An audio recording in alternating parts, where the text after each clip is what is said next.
just hiccup. What's your name? Hello, Brendan's job. Just ignore me.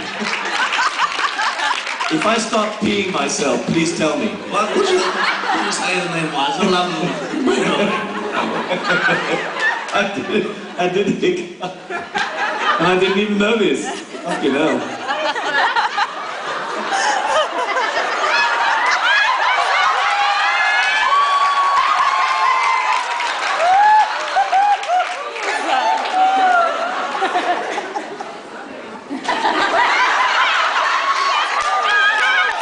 Who was it? I don't know. Somebody. I saw the back of somebody running out the door, but I'd recognize Spate's finger anywhere.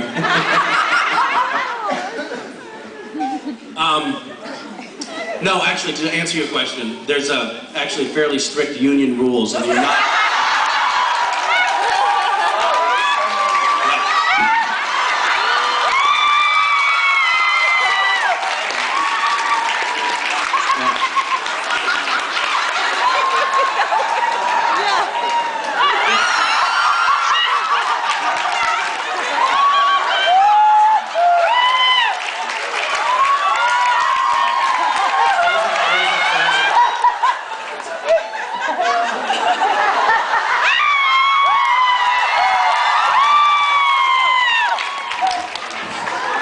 Yeah? Excuse me. What? I'm asking. Hello. Yes. I have a Yes. question for Misha. What do you like to listen to when you go to sleep at night? I'm sorry. Your accent's a little thick. Where or with whom? What do you like to sleep? With music? Oh, I don't know. Who do I like to sleep with? I apologize.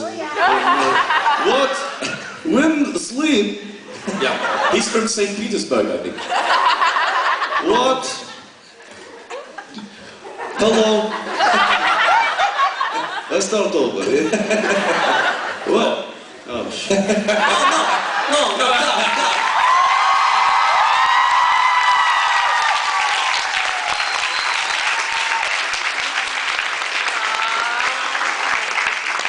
Please.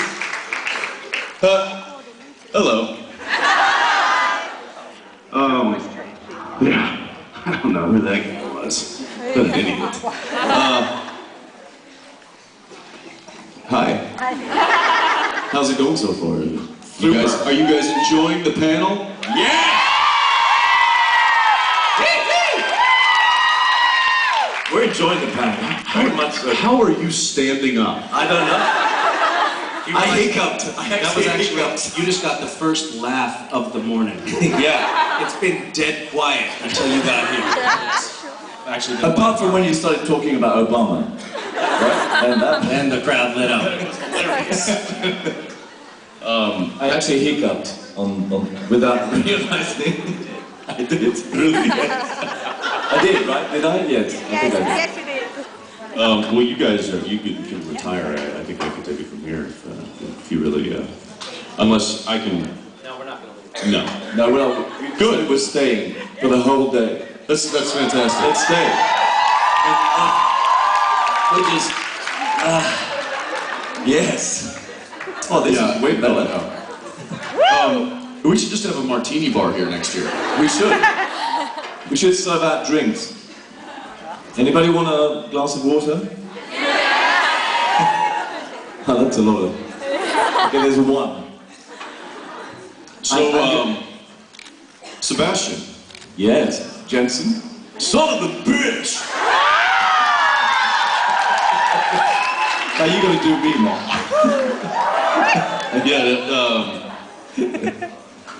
Here's my Sebastian, or my Balthazar impression. Oh, bloody hell. Boys. And it's different because this is Jim Beaver. Boys. Balthazar. Boys. Boys.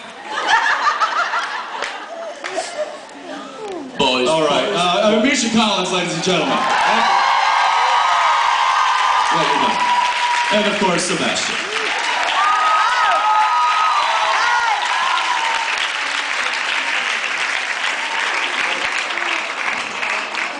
Sorry about that. Oh, now where everybody's leaving. That's fantastic. No, go on. I'll wait.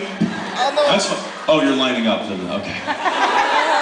Now I feel like a jackass. Well, good morning. It's day 2 for me. Day 3 for you guys? Is it everything you hoped it would be and more? Because if not, I can make a call. And nothing will happen.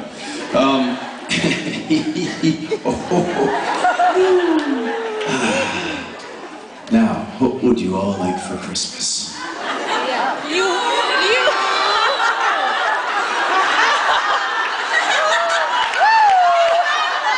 Seriously.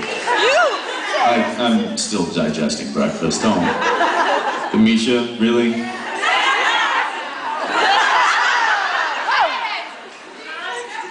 All right, cut it out. What? What is this, a Jerry Springer show? Shut up! Just kidding. I'm seriously, shut up. No, I'm just... Shut up. What? Level season?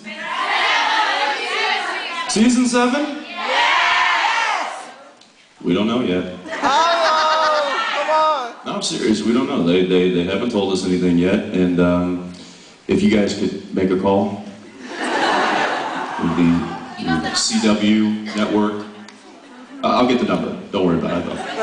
It'll be in your gift bag. They have a gift bag, right? Probably don't. That sucks. We'll work on that. Let's get to some questions. Hi. Hi, how are you? I'm wonderful.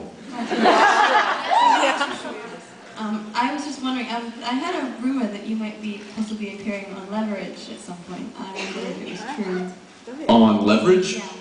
Really? Really? That's that's a rumor. No, there's no plans for me to be on Leverage. I'd like to be. It's a cool show, and I got a buddy that works on it.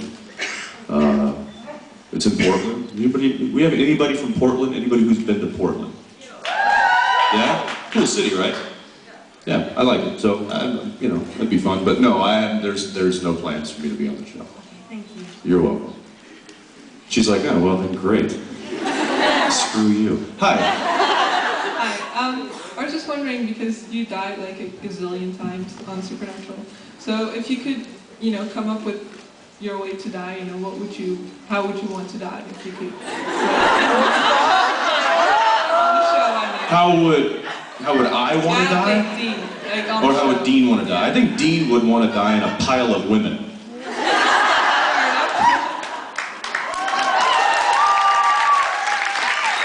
You know? Yeah, that makes sense for him. Women, yeah, yes, women and pie. And cheeseburgers. And cheeseburgers. And tacos. And taquitos. And what? Beer, pizza. Yeah, basically food and girls. That's Dean's MO. That's what he is. It's a very easy character to play. Yeah, I don't know. You know, it's heroically, I'm sure. I think every man wants to probably die heroically, but I don't know. He's probably got a better shot at it than most people. So we'll see. We'll see what happens. Okay. Thank you very much. But you know, he dies, and then they'll just bring him back. It's like we can't cliffhanger you people with him dying anymore. You guys get it? Oh my gosh, he's dead. It's okay. Thank you. Hi. I mean, you believe in the supernatural, I mean spells, magical ritual. Do I believe in supernatural?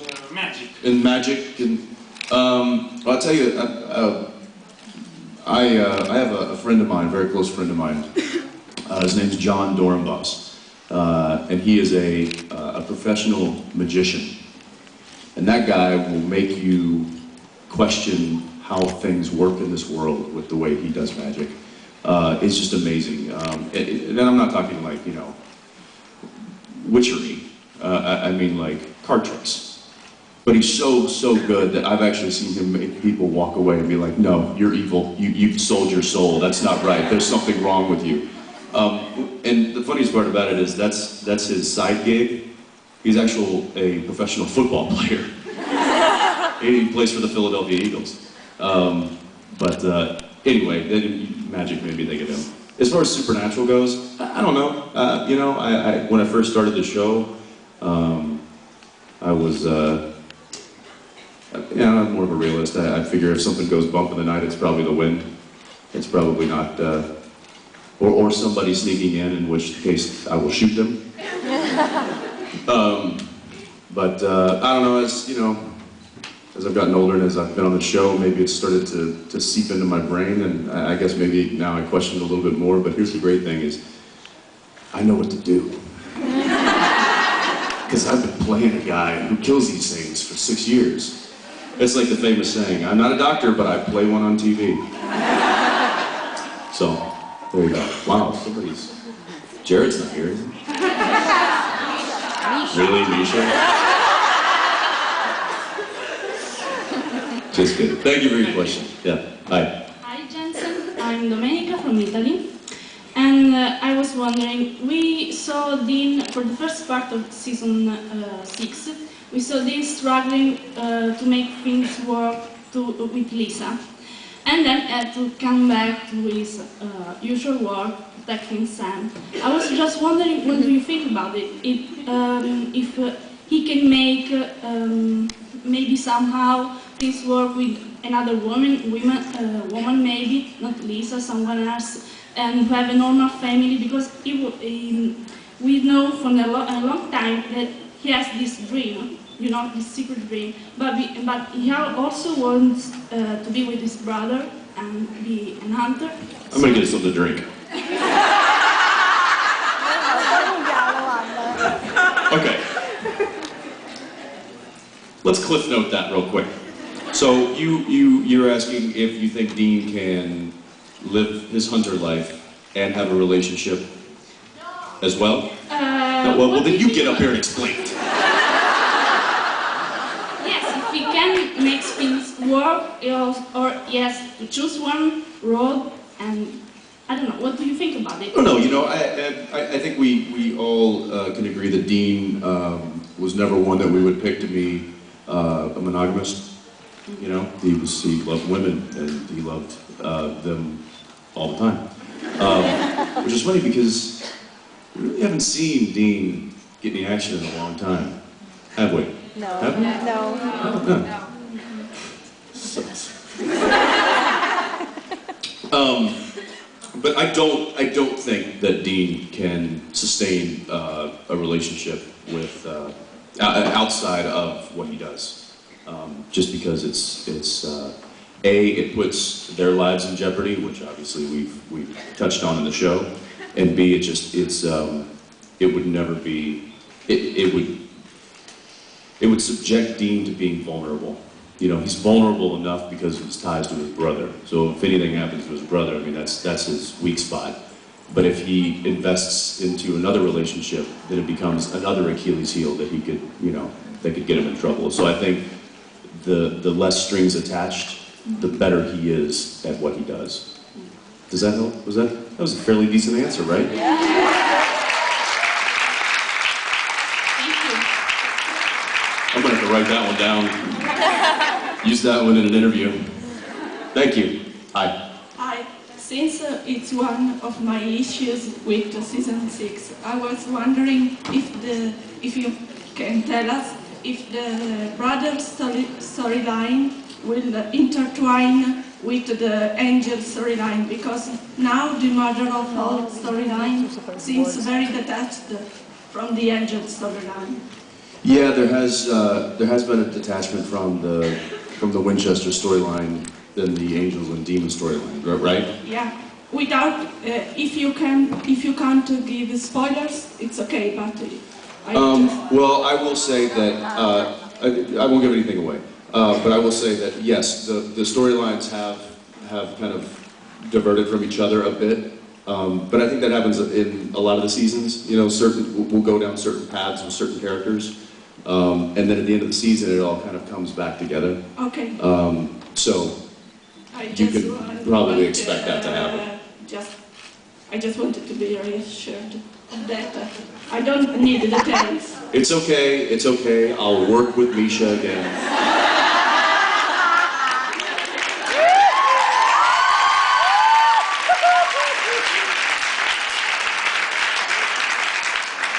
Yeah, you're welcome. Thank you. Hi. Hi. Sorry. Gesundheit. God bless you. What do you say in Italy? Salute. Salute. Really? Salute?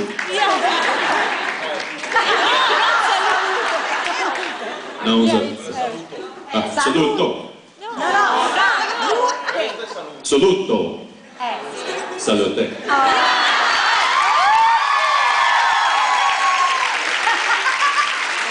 Grazie. Hi. Have you ever felt ashamed because of your charitable behavior, not only in Spain, but also in other shows? One more time. I'm still going through the saluto salute thing. One more time. Have you ever felt ashamed because of your charitable behavior, not only in Spain, but in other shows? Have I felt ashamed? Because of your character. Because of Dean? Dean or another? I really just feel ashamed of Sam.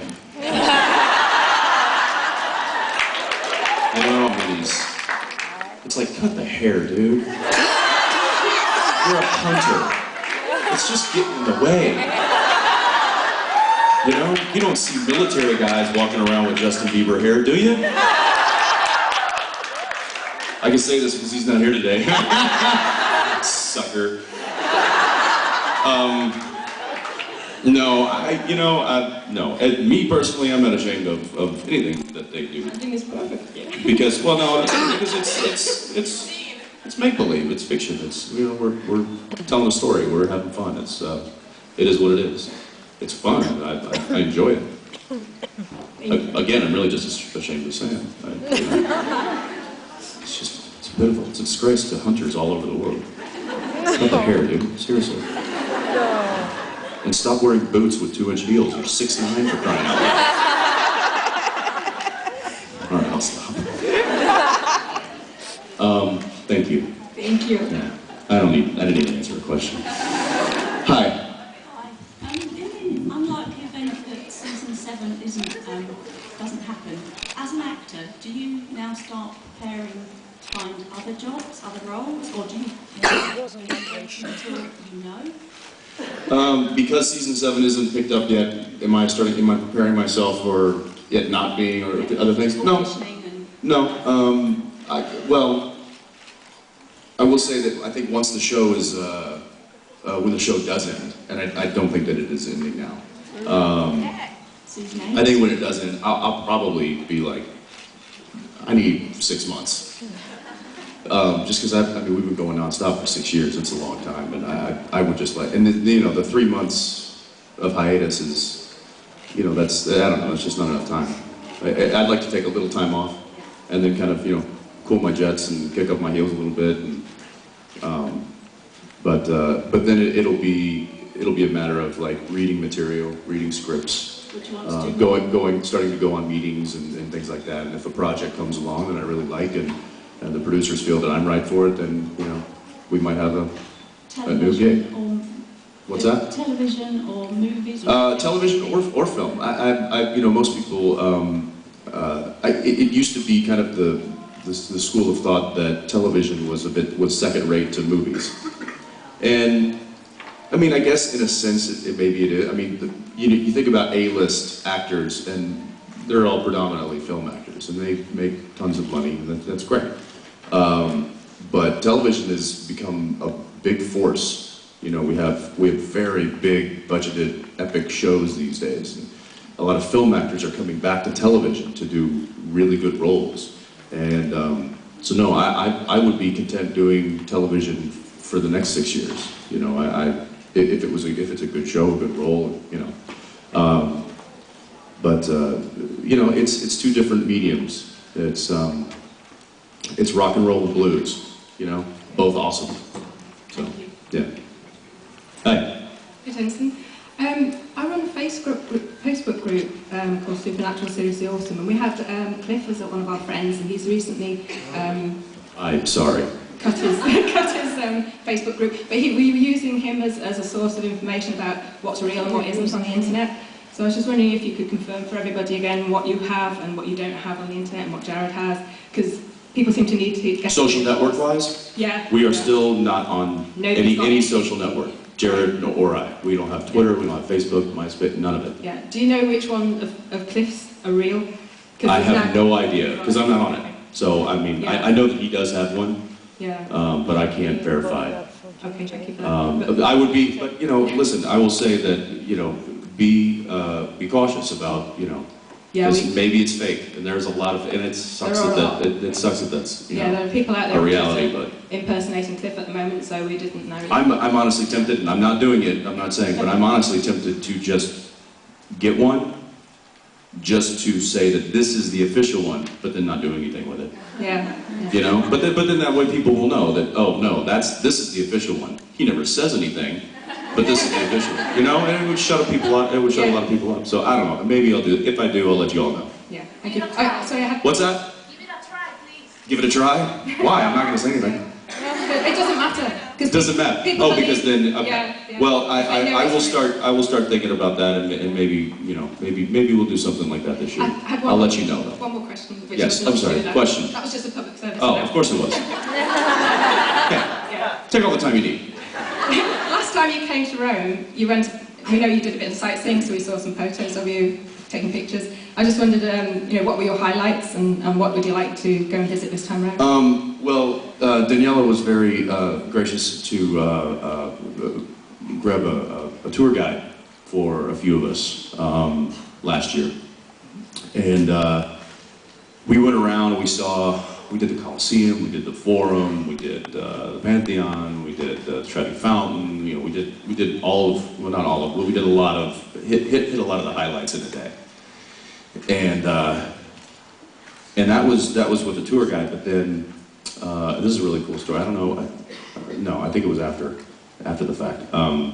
But Danielle, my wife, grew up in Louisiana, and next door to her was a family. And that family had, I want to say it's like 8 or 9 kids. They're an amazing family. And I think like 5 of the boys are doctors.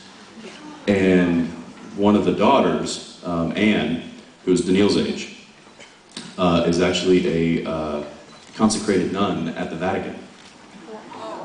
And so, yeah, and, I mean, very cool. And so Danielle wasn't able to come with me last year, and she emailed with Anne and said, listen, you know, Jensen's going to be there with some friends. Can you hook up with them and maybe give them a tour of the Vatican?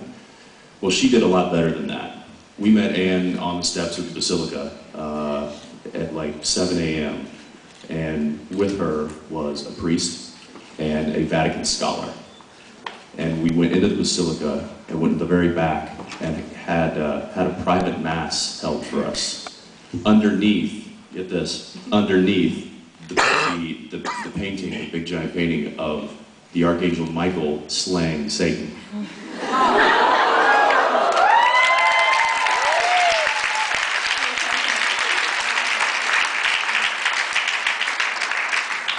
That was the highlight of the trip. That was pretty cool. Thank you very much. You're welcome. Hi. Hi. I'm a physio, so I've got a 2-part question related to that. After 6 years of doing pretty much your own stunts a lot of the time, are there any parts of you that are beginning to feel wear and tear? And is there a particular stunt that sticks in your mind as one which, in retrospect, you really wish you'd left to the professionals?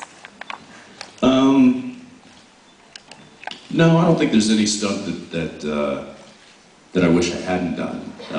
There are ones that were a bit dodgy. How you were left feeling afterwards rather than the actual text. Yeah, I remember the one where, and of course I won't remember the name of the episode. It was with Anna, and we jumped out of the church. And that was a two-story built set on the soundstage, and we practiced jumping out of the window a few times onto big fall pads, and it was, you know, it was like from jumping from there to the floor. I mean, it was like maybe 20 feet, 25 feet. But when you're standing up, you know, up there and you're looking down, that's a long way. And the pads were maybe as thick as the stage. So not big giant fall pads like you see in the movies, like they were just little blue pads. And we did it a few times, and it was fine. It was like, okay, good, we feel good about it. But then they put the stained glass in, and now we couldn't see our lamp. We couldn't see what was on the other side of it. And although we knew there were pads on the other side and cameras and everybody waiting on the side, it was just the fact that we couldn't see the landing that was really kind of, it made us really nervous. And I remember Jared and I were like, you know, we're standing back there, we're like, okay, all right, we're ready. And they're like, okay, camera set. And I just look over at Jared and I'm like, I really hope those pads are there. And he was like, I know, it's kind of freaking me out that I can't see it. I'm like, yeah, what if they're not there, dude? And then they go, action! And it worked. Actually, it did not work out. The first time we tried it, I jumped out and my jacket had flapped up and completely covered my face. And it was like, well, that could have been a stunt double. I mean, what's the point of having the actor do it if you can't even see their face? And it was the end of the night, and it was going to be like a 45-minute reset to get the new glass in and redo all the broken stuff and clear all that out. And it was at the end of the day, and we had hit our mark, our 12-hour mark, and that's usually when they pull the plug. And they was like, all right, everybody go home, we're done. And our producer at the time wasn't on set. I don't know where he was. He's no longer with us. But he was on the phone with the director, and it was Charles Beeson who was directing.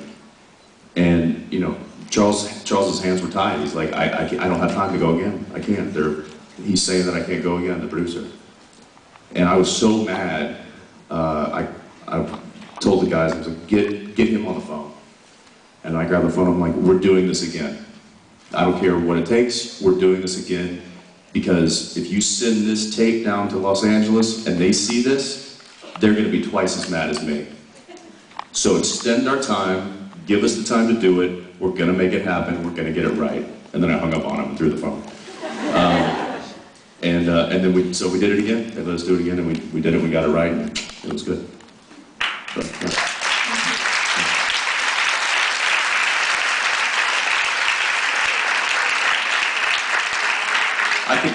I can get a little angry at 2 in the morning. I'm just kidding. All right, I can't. Hi. Hello. Sorry for my English.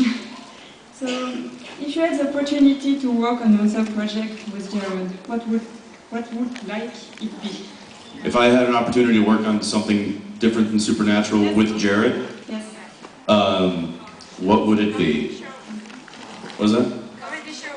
A cop show? Comedy. Oh, comedy. Cop shows are funny. I don't know.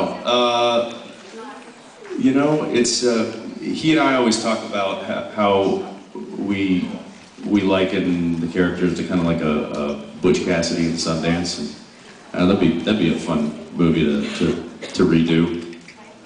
But to be honest, I really wouldn't want to work with him again. So. I don't know. You know, I do. I hope we get to work together again. I mean, it's obviously like he and I work very well together, and there's a good rapport between as far as like acting goes. So that would be good. But I don't know. Who knows? Maybe maybe something where he has to play drag the whole time. so that I can take it more seriously? That was a horrible answer. I should have just stuck with a cop show. We're gonna do a cop show. Yeah. I have another question. Oh, sure. Yeah, go ahead. Which one of the actors of Supernatural would you like to work with again? Which actor in Supernatural would I like to work with again? Yeah. Well, there's a lot to choose from. I would say the first one that comes to mind is Gary Cole. Gary Cole, yeah, some of you know who Gary Cole did a guest spot on our show in Hollywood Babylon. Was it Hollywood Babylon? No. Was it? Really? Hollywood Babylon. And he played the producer. And Gary has worked with Bob Singer, so Bob Singer kind of called in a favor because Gary doesn't need to do our show. He's in movies, and he's a very highly working actor, but hilarious. And I don't know. I think that if I did get to work with him again, it would probably be a really cool project. But there's a lot of people that I've gotten to work with over the years that I'd love to work with again, and some that I would never want to work with again. But more that I would want to work with again. I'm done. Wait for me. I don't understand. Oh, well, then I'm just making nonsense to you then. Thank you. Merci. Hi. Hi, I'm Marina and I'm from Russia. My question is, in future, when you direct your movie, what role would you like to put Jared in? If I direct a movie, what role would I put Jared in? Jeez.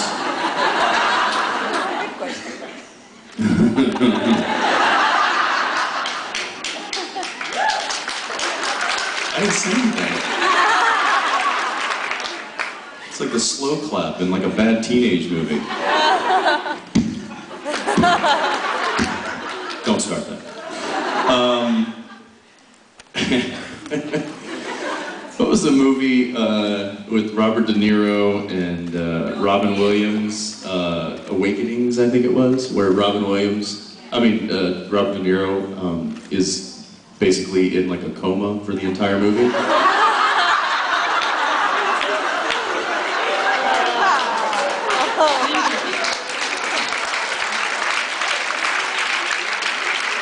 That was too easy. Next question. Hi, Jensen. Two little questions. So in Supernatural, we always listen to a lot of good songs. Is it you who make the selection? No. No, I don't do a whole lot for that show, other than what you see. It is a giant chain, we like to call, and I am simply one link in that chain.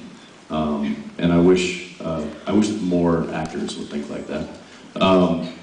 But from the time that the script is, or the idea is hatched with the writers in the writing room, then they have to make a script, then that script has to get passed, then there has to be a writer's draft, then there has to be a studio draft, then there's a network draft, then there's a production draft, then there's revisions on top of that production draft, then we finally go into prepping for the show. So by the time it gets to me, I'm just a little plug-in.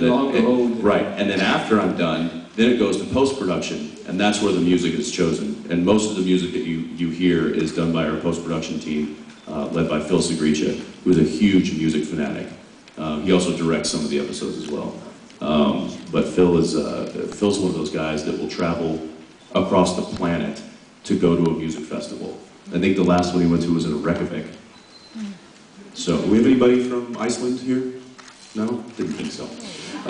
Yeah, so I mean, he is a giant music fan and will talk your ear off about all different kinds of music. So a lot of the stuff that you hear is stuff that but, you know, Eric too. I mean, it's, a lot of those people, they all love music and want it to be a part of the show. I don't get to do any of that. I wish I did. Yeah. I'd have some suggestions. I don't know what they mean. The second is, yes. How was Make Love with an Angel?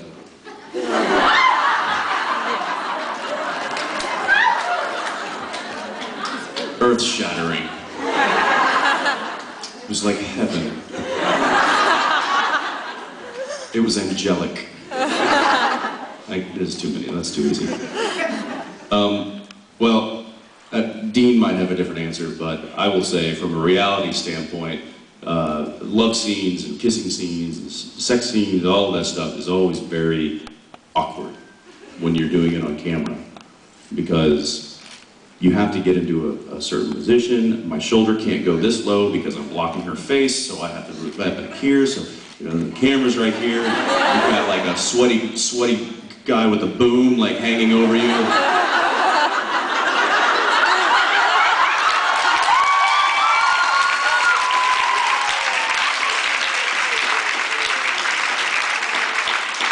I do have to say that our boom operator is not a sweaty crew guy. Chris, I love you, and you would never do that, but you can imagine.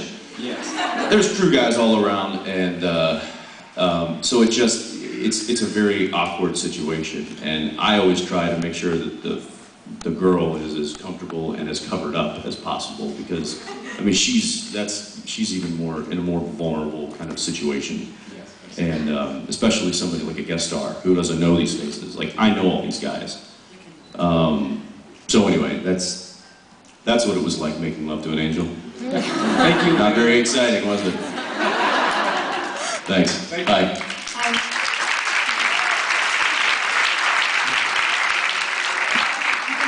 This is not a question, but there is something we want to tell you.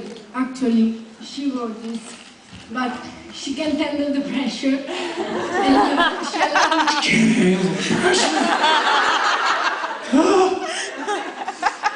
Okay. And also because I'm in every word of this too, so I'll be very quick. When we first saw you in Supernatural, we thought, oh well, he's really handsome. But then we found out that there was more. But then he got older. And he got better. We found out that there was more than that you have so much more to offer. We think that a good actor can take you to a different place and is able not only to make you forget you are watching an actor, but also makes you care about the journey of their character. And you really make people who watch you to care about you and your characters. And not just because you have a pretty face.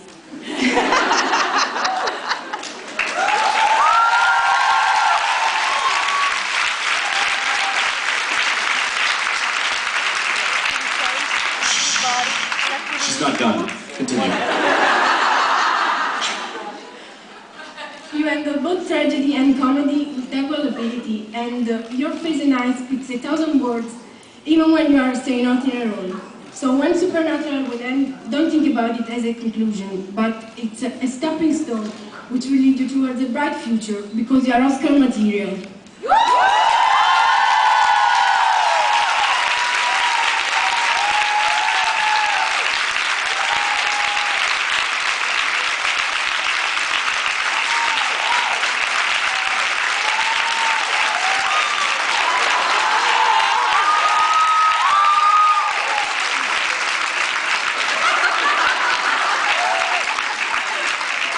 Very, very sweet. Thank you very much. That's. She's right. I'm like, Mom, is that you? Very sweet. Thank you very much. Thank you. Thank you. I like those questions.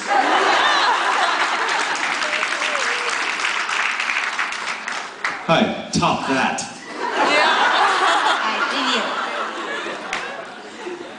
I'm listening. We all know Dean thought he saw for Sam. What's that? We all know Dean thought he saw for Sam. Yes. The question is, for whom, for who, or what, would you sell your soul? Would I sell my soul? For what and who? Oh, for who? Yeah. Who would I sell my soul for?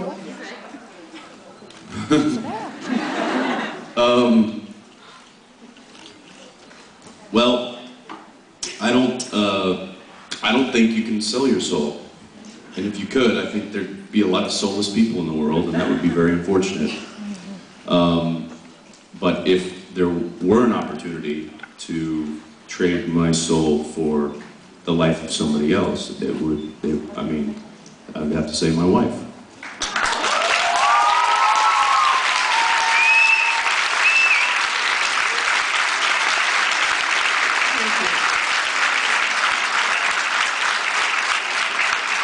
There's it makes me think of this. There's a really cheesy country song. Not cheesy, but it's old, by Tim McGraw, called "Don't Take the Girl." Have you guys ever heard that song? And in the last verse, he basically, his wife is dying, and he hits his knees and prays to God that don't take her, take me instead. And that's kind of the same thing. There you go.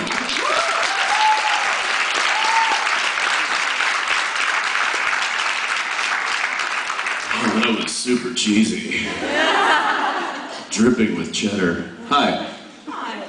I can top all this compliments that I can go through this question, but I just want to know if you can choose any actor of the world, whom would you invite in Supernatural? Any. If I could, yeah. If I could choose any actor to what? In the world. In the world? Yeah. To be on Supernatural? Yeah, to play in Supernatural. Oh. Gosh. David Caruso?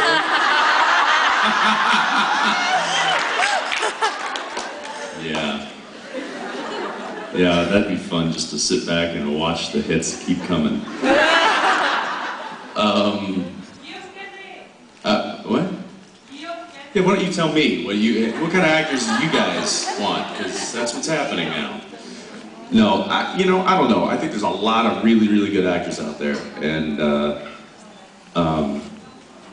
I would love the opportunity to work with dozens and dozens and dozens of them.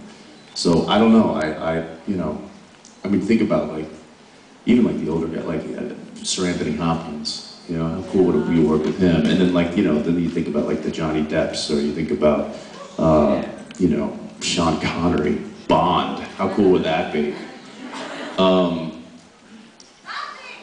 Yeah. Okay. Of course, the cast of Buffy.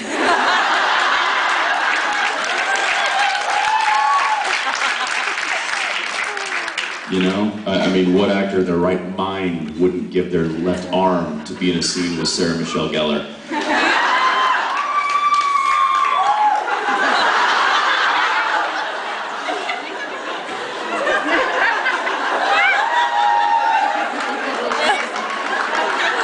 It's embarrassing. Oh. How about it? I was just talking about Buffy. No big deal. Are we switching? Is it time to go? I have to go, No. Jason's like, no you don't, stay. I love talking to you guys. Thank you so much. It's...